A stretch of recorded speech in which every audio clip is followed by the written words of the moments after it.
दोस्तों, आज की कहानी है जेठानी जी। आपका पति तो चला गया पर जीभ पर स्वाद वहीं छोड़ गया। दोस्तों, कहानी शुरू करने से पहले अगर आपने हमारे चैनल को अभी तक सब्सक्राइब नहीं किया हो तो कर लीजिए ताकि आपके पास पहुंचे हर नया वीडियो। निशिता, मेरे कपड़े प्रेस वाले के पास से आ गए हैं क्या? नहीं आए हैं तो प्लीज फोन करके मंगवा लेना। 2 दिन बाद एक मीटिंग के सिलसिले में रांची जाना है। रितेश ऑफिस के लिए तैयार होते हुए बोला, हाँ मंगवा दूंगी, बता दोगे तो पैकिंग भी कर दूंगी, नहीं तो खुद कर लेना। बार मेज पर नाश्ता निकालती निशा ने कहा, कौन कहाँ जा रहा है? बहू पूजा कर हॉल में पहुंच बातें सुन सुमिता जी ने पूछा। निशिता ने रितेश से हुई बातें बता दिया।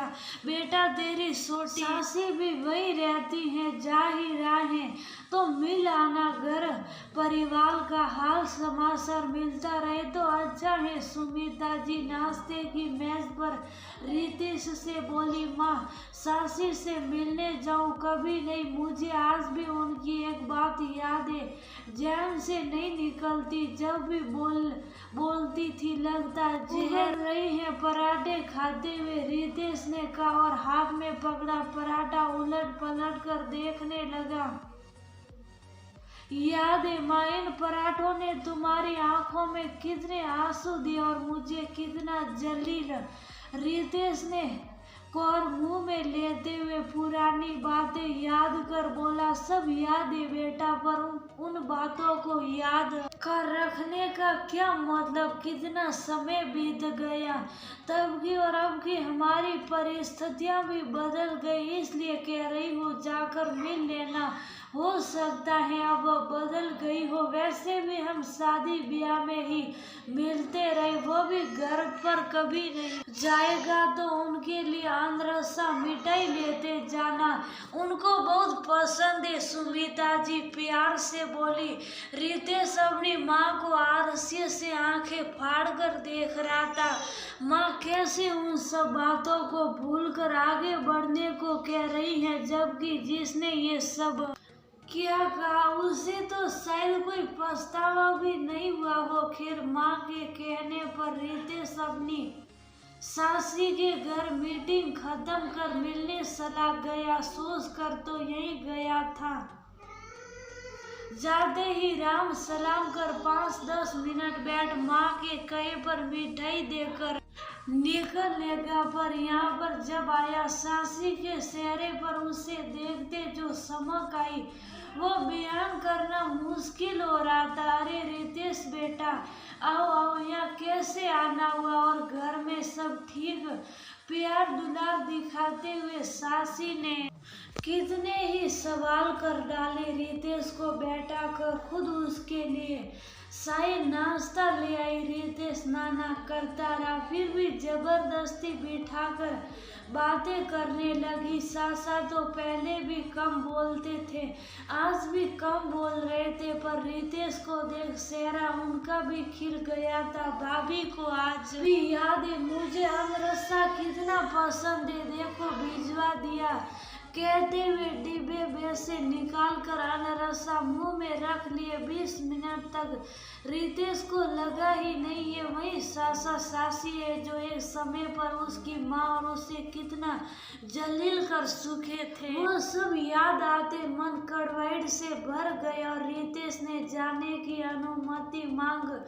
जैसे ही खड़ा हुआ सासी ने कहा, बेटा खाना खाकर जाना और होटल में रुका होगा तो यहीं रुक जाओ, हम दोनों को भी अच्छा लगेगा। सासी के ये मीठे बोल रितेश को हजम नहीं हो रहे थे, फिर भी संस्कारी रितेश सासी के आग्रह को नकार न सका और सासा के साथ खाने की मेज पर बैठ गया।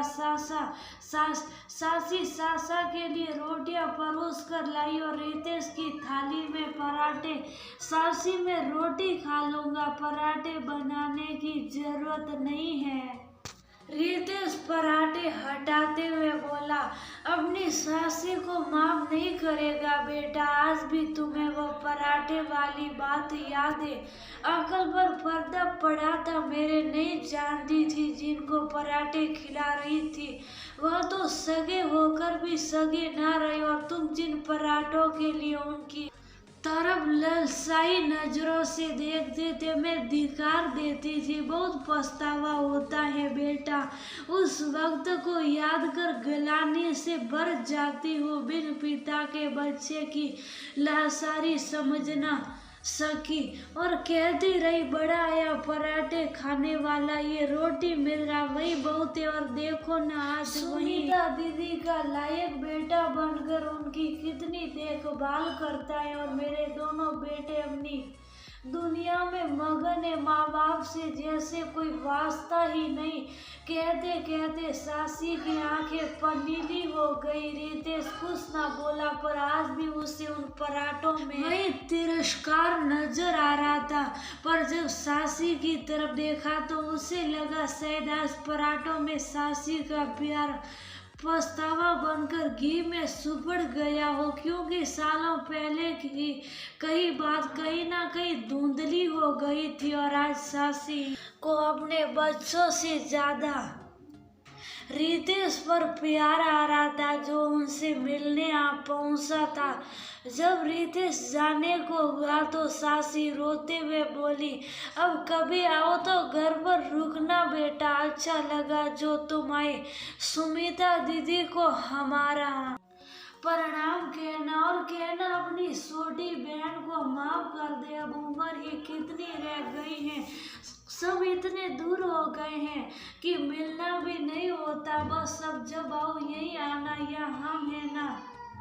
रितेश हाँ में सिर हिला निकल गया। कार में बैठकर वो सोच रहा था, कितने मजबूर थे ना उस वक्त जब पिता के अचानक देहांत के बाद कुछ समय सासा सासी के साथ रहने को मजबूर हो गए थे। तब रितेश छोटा ही था और सासी के बेटे भी, पर सासी रितेश को कभी ढंग से खाना ना देती।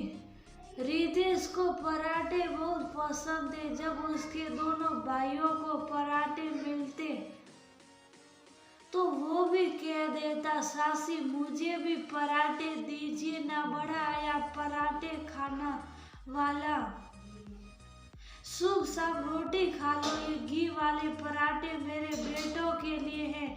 बाप तो चला गया, पर जीभ पर स्वाद वही छोड़ गया। सासी तंज कसते हुए कह